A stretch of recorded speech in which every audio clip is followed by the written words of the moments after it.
That's fun. This thing's snappy. What's up, everyone? I'm Dwayne. I'm a dude with an Autotude, and today I'm here with my friend Nick showing off his sports car from the early 2000s. Comment below if you know what I've got here beside me, but without further ado, let's get into it.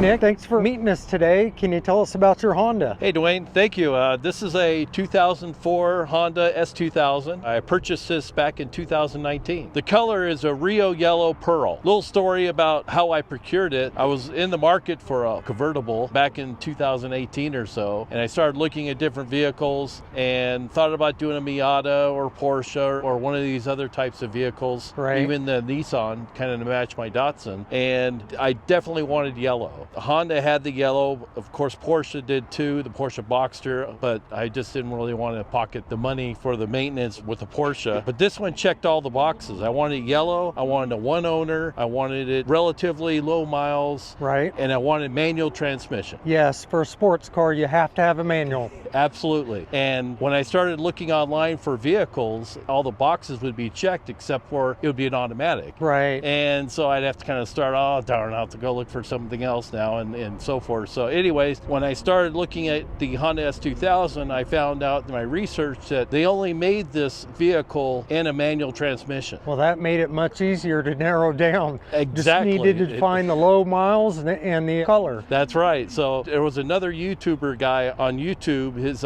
Engineering Explained. He had a Honda S2000 that he was doing work on and he was showcasing on his channel, and it was a yellow one as well. So that's when I said I got to get a yellow one. So it took me about a year to find it. I did find a gentleman down in Texas who had one. The other item was a one owner too. Right, right. So he had one, it was in great condition, had met all the specs as far as yellow, transmission with the manual, and mileage was a little over 100,000 on it. But heck, right. It's a Honda. Yeah, exactly. Plus being a one owner and looking at the condition of the car, you would know if it was abused. Exactly, yeah. And I definitely didn't want a vehicle that was highly modified too. There's a lot of enthusiasts for them, and they'll take these and they'll modify them quite a bit. And I tried to want to keep this one as stock as possible. Right. There was only a couple items on here that were modified on it, but it checked all my boxes. Right. So it took about a year for me to find one that met all of my criteria. Then when I did, I talked to the guy who was selling it. A friend of mine drove down to Texas. We looked at it, and it really was just like, yeah, this was the vehicle I wanted to go ahead and purchase. And it looks like it probably has a top on it. Yeah, it has a top on it, so, and that was in good condition too. In fact, the top was replaced at one time, so I think of all the I mean, the tires have been changed, of course, but everything else is fairly stock, is fairly right from the factory. Well, I think the only other you'll see the little black stripes on the side there. Right. The guy who purchased it put those on. But to be very frank with you, I didn't want to look underneath to see if they were discolored or yellowed or something, so I just kind of kept them there.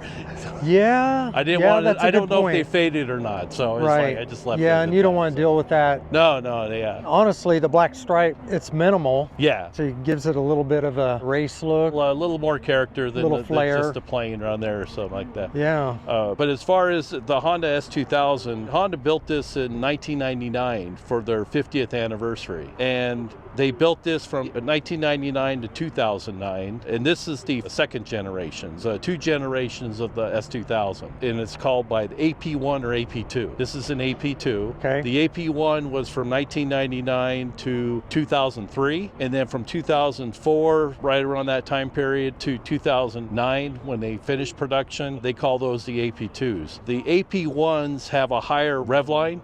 They go up to 9,000, and then the AP2, Honda changed the engine transmission criteria, and it goes up to only about, I think, 8,400 RPM. And it has a little more torque to it as well. Okay. But the enthusiasts who enjoy this particular vehicle, they take these, they'll modify them and do certain things such as putting superchargers on them or turbocharge them or things like that, as well as lower them, put different springs, different suspension and things like that. So tell me about the engine. Is it a 4-cylinder, 6-cylinder? Yeah, it's a 4-cylinder. It's the F20 engine that Honda used, and at that time it was one of their highest performance engines that they had at that particular time. Fuel injected. The engine puts out about 249 horsepower. For a 4-cylinder? Correct. Oh, wow. So you Correct. aspirated, no forcing the air through it? Correct. Wow, Yeah. that's pretty good. It's a little nimble car. Being a 4-cylinder engine like that with 240 horse, this thing can't weigh that much, and I bet it moves pretty good. Yeah. It's a fun little car. It doesn't get the action that it could living in Kansas, of course. It would be really fun to be out in Denver or Colorado or in the mountains or something like that, where you can take the nice tight turns and really enjoy it there. I've never tracked it. Don't really have a desire to track it or anything like that. They're pretty common to track these vehicles. I think the closest track that we have here in Kansas or in Wichita is Hallett down in Oklahoma. Okay. So there's a number of people that take these types of vehicles and track them there. Well, I'd think you'd probably want to track your 240. Yeah, but it's fun. The color was really my highest criteria because I love yellow cars. I'll turn my head for a yellow Geometra. Really? So yellow's one of your favorite colors on a car? Yeah. Back in the day, I owned a 98 Ford Mustang GT that was yellow, very similar to this color here, and enjoyed that until my kids got big enough where it was a pain for them to get in the back seat. I essentially sold that. For me, yellow is just the awesomest color. That's pretty neat. Does this thing have leather interior in it, or is it Yeah, you got your leather black interior. There's a number of different combinations that they made for the S2000. There's some that have red, some that have blue, some of the other colors. There's maybe even, I think, a tan as well. This is the traditional black on yellow configuration here. I like the color of it. Was this like a roll cage? Yeah, they have roll bars under Right, here? it's a roll cage integrated into the both seats there. That's nice. It just looks like being the same shape as the seat. So it doesn't look like it sticks out, detracts from the aesthetics of the design. Right. And then again, the design is very smooth. It's very vintage looking, yet it doesn't look outdated even for today's standards. Right. It's got a great design that when Honda put this together, it just made it look nice and sporty, and it held its design criteria for the years as well. And it looks very aerodynamic as well. Yeah. There is a difference in the rear one here. The original S2000, it didn't have this spoiler in the back here. So you'll see some of the spoilers on some of the other types of S2000s. There is what they call the CR version of the Honda S2000, and that's called the Club Racer. Oh, so what they did is on the Club Racer, Honda basically took out all the things that they really didn't need as far as weight, and they put a larger spoiler on it, and that's the one that's really used mostly for racing and tracking and things like that. Right. Yep. It's the same engine? Same engine and everything, but yeah, they lighten it up. I think they took the radio out. They just de-weighted it. Give it a little more horse and give it a little more snappier, I'm sure. Exactly, yeah. So the air would come over this. I see you have this little window here. Does that serve as a purpose with air baffle? And then it would push down on? Correct, yeah. And if you notice too, it does also fold. Oh, nice. So there are ways of taking your aerodynamics from there. Yeah. One other item I didn't mention to you, Dwayne, is right here you have your little compartment here where you can put in your insurance and some cords and so forth. And that's where you get access to the trunk. The trunk here. Right. But there's also this special area right here that a lot of people don't even remember or forget about, like myself. I would have never known that was when I was looking for the manual one day, but that's right behind there. So yeah, you would never know. It fits. It just looks like it's part of the roll cage. Right. What's behind the seat look like? Is there much room? Not really, but it's got some hooks to be able to hang. Yeah, I can hang some things here. Yeah. And a compartment, maybe it looks like. Right. They used every piece of real estate on this. Absolutely, yeah. Black floor mats with the red writing for the S2000 and the silver console, black background with the silver trim. It's a vehicle that's made with the driver in mind. If you take a look at the passenger side, you don't really have access to anything to look at. Right. But when you're in the cockpit per se and looking through as a driver, you're seeing the whole cluster, you're seeing everything you need to operate the vehicle. All right there. Yep. Yep, and underneath that S2000 flap here is where the radio is located here. Oh, nice. Which So it's nice that they put this in here just to not detract from the look of the vehicle inside. Plus it would deter anyone looking for a new stereo for their own vehicle. Yeah. It's kind of hidden. Now, most of the folks who have S2000s, they get rid of the stereo, put an aftermarket one in because it's not a very good one. My case is I never really listen to the radio too much when I'm driving this car. I'm driving the car, not focusing on you're enjoying the sound of the car. Absolutely. And the air flowing by and the sun coming down on top of you, reflecting that beautiful yellow color. That's exactly right. Hey Nick, can we take a look under the hood? Absolutely.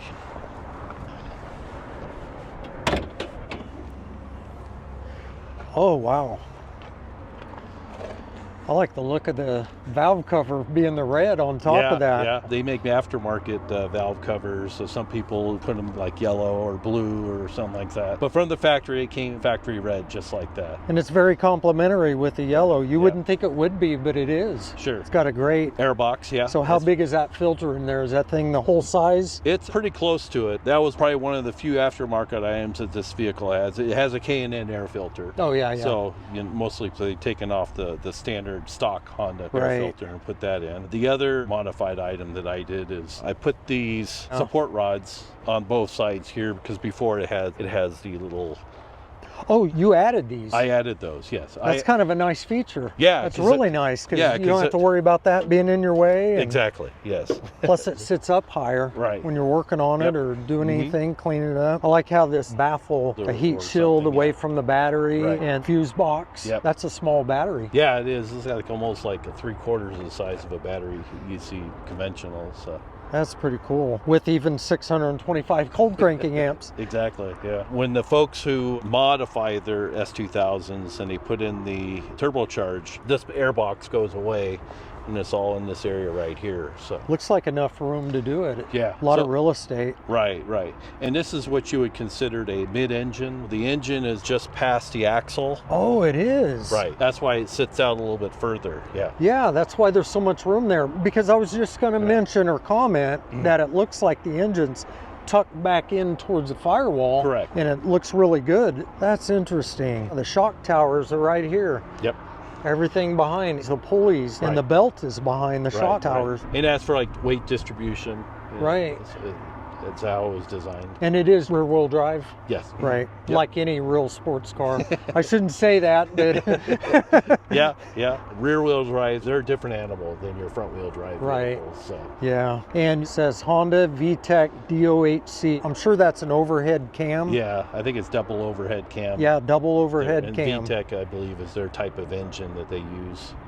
So it's not very fancy. It's got all the mechanical requirements you need. And I mentioned earlier that this is a 2004. This vehicle basically celebrated its birthday because it's 2024 today. So this year. So yeah. You know, I think that's an aluminum block. Yeah. So that helps on the weight as well. Right. Everything fits in there real nice too. It has air conditioning. Air conditioning. Yep. The compressor must be on the bottom on the other side. But everything looks like they really designed it well on how fit everything in here. It looks like it's easy to work on. Yeah. You can get to everything. Exactly. Take that out and you got the whole front end, you know. And that probably comes out pretty quick with 4 bolts. Yeah, it's not covered with layers and layers of plastic shielding that you have to get to different places. If you want to get to the alternator, it's just a couple of hoses and you can get to the alternator there and so forth. Easy access to the oil filter. You can access it directly from the bottom or the top if you wanted. It looks like you have 2 fuse boxes, one here and a small one over there, maybe for relays. Well, fortunately, I haven't had any mechanical problems, so I haven't really done much actual work on it other than maybe an oil change or two. Well, it is a Honda, so that's why I bought it. You may not be doing much at all to this thing after 400 to 600,000 miles. Exactly. You know? This particular vehicle has VIN numbers in 10 different spots. So if you look right here, you have a VIN number here, you have a VIN number on your firewall, VIN number on all the different panels and everything. If we're looking for a vehicle that you want to find out if it's been damaged or something or wrecked, and if it doesn't have all the VIN numbers, then you know that something happened in that area there. Go ahead and pass on that one. Right, yeah. So unless it's just something you want, at least you have a little more confidence purchasing a vehicle. Oh, and the wheels. Those are aluminum alloy. Aluminum alloy, yeah. I think they had probably 2 or 3 different designs for the wheels. I just prefer the silver chrome look to it. Right. Some people, they'll put their aftermarket black wheels or different other color wheels and so forth. I like those. Whatever suits their taste. And 4-wheel disc brakes. Yeah. Oh, yeah. Those rotors are actually, for a small car, they look bigger, maybe for the sport aspect to be able to stop. Did you say there was a pearl in it? Yes. Now I see it standing over here, especially on the mirror. When you get the sun on it, you can definitely see the pearl in there. It's Rio yellow pearl. Right. Yeah, that's pretty. I like that. Well, Nick, I'd like to take a ride. Okay. Let's do it. That.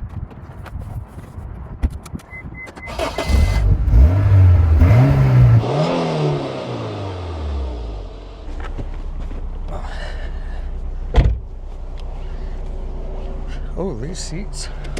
A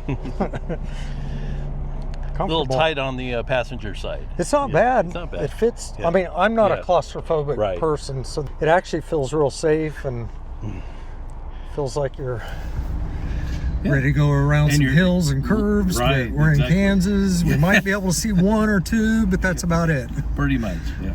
All right. Take a little drive? Yep. All right, let's do it.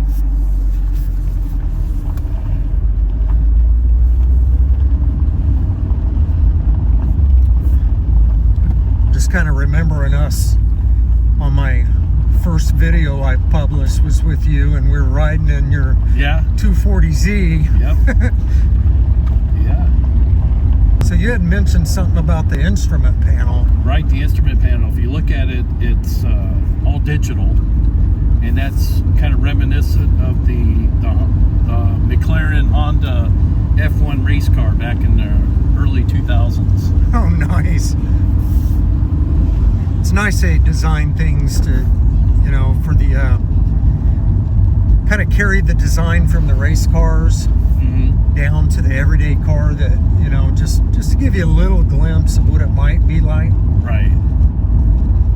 Yeah, so there's enthusiasts. Some people think it's a little more dated because it looks kind of, you know, early 2000s or late 90s look like that, but it's got a... Oh, it's okay.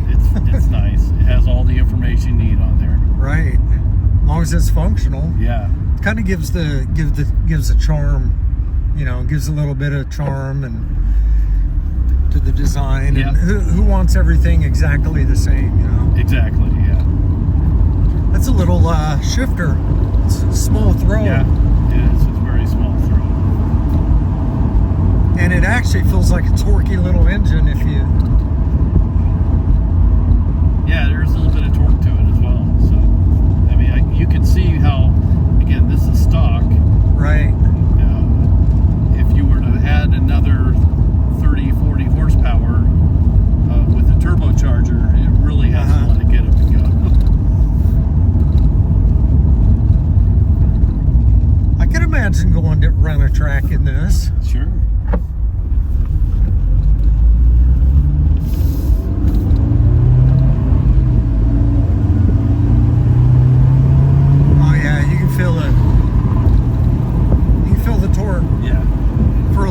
Cylinder, that's pretty good.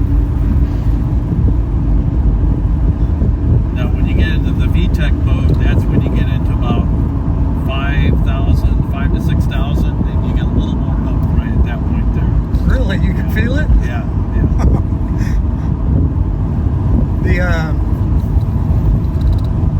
I like the convertible.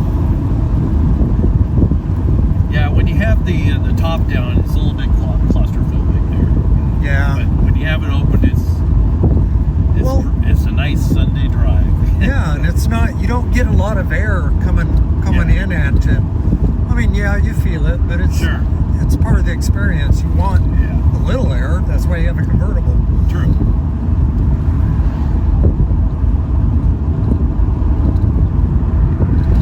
And we do need to test this, so let's lay it back. Okay. I've never done it, so we'll figure it out here. I'm not feeling a difference.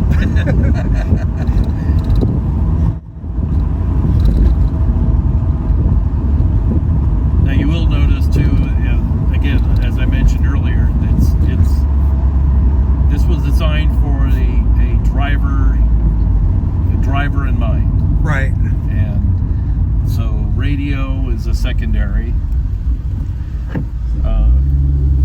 trip big gulps are secondary as well, because you'll There's see nowhere to put it. there are no cup holders. So if you think about it, Nick, that's for the passenger. There you go. Yeah. Left hand for the driver, right hand for your. That's my cup holder, right? This is your cup holder. It does have a little bit of a compartment here, but it's square.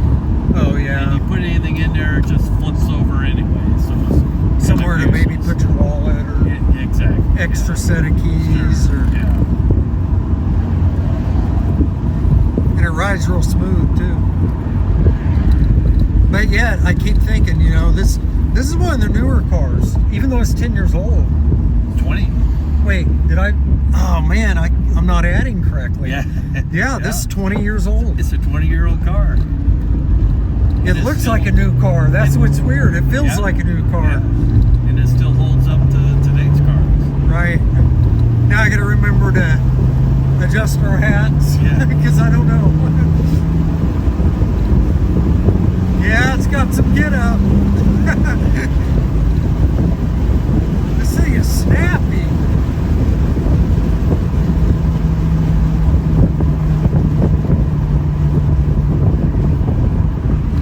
I actually like that yellow too.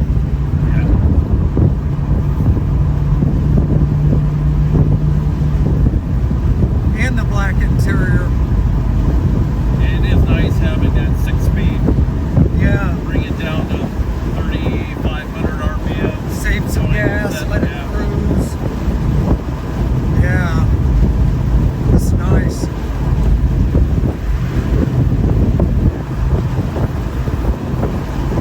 You know, the faster you go, the cooler it gets.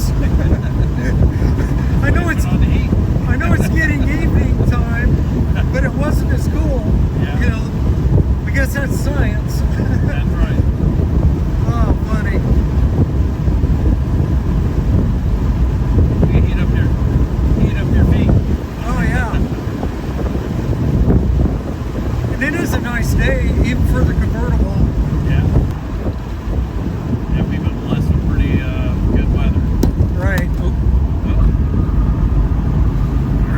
All right, the phone fell off of the windshield. First time ever. The first time for everything, right? Yeah, exactly. Gave me a chance to readjust it, I guess. As long as it, oh yeah, you can feel that torque. It sounds like a really high rapid. Yeah. Little engine. Like it can take the RPMs. Oh yeah, well it'll take redline at 8,000. Oh my gosh, that's pretty good.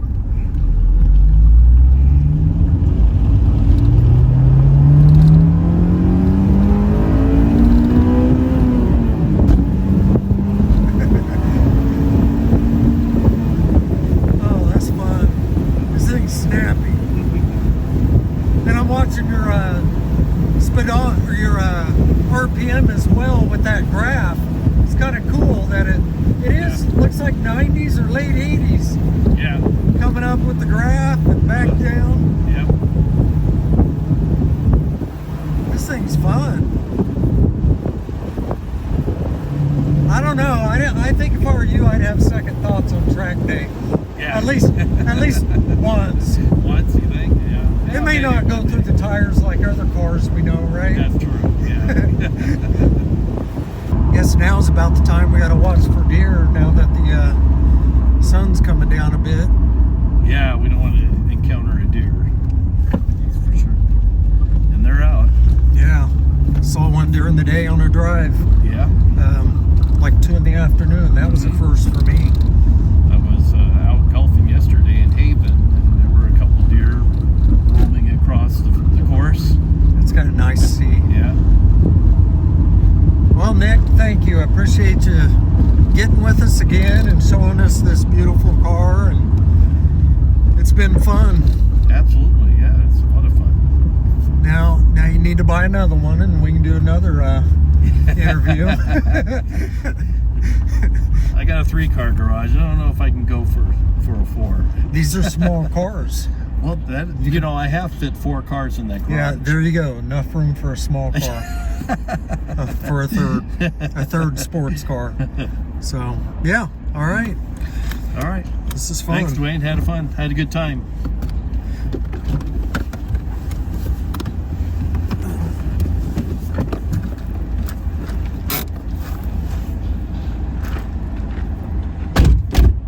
All right, everyone, we just got back from taking a ride in this beautiful 2004 Honda S2000. Anyways, I want to thank you for watching till the very end of this video, and I want to thank Nick for showing us this beautiful car. If you haven't done so yet, please click that like and subscribe button, and we'll see you next time on Dude with an Autotude.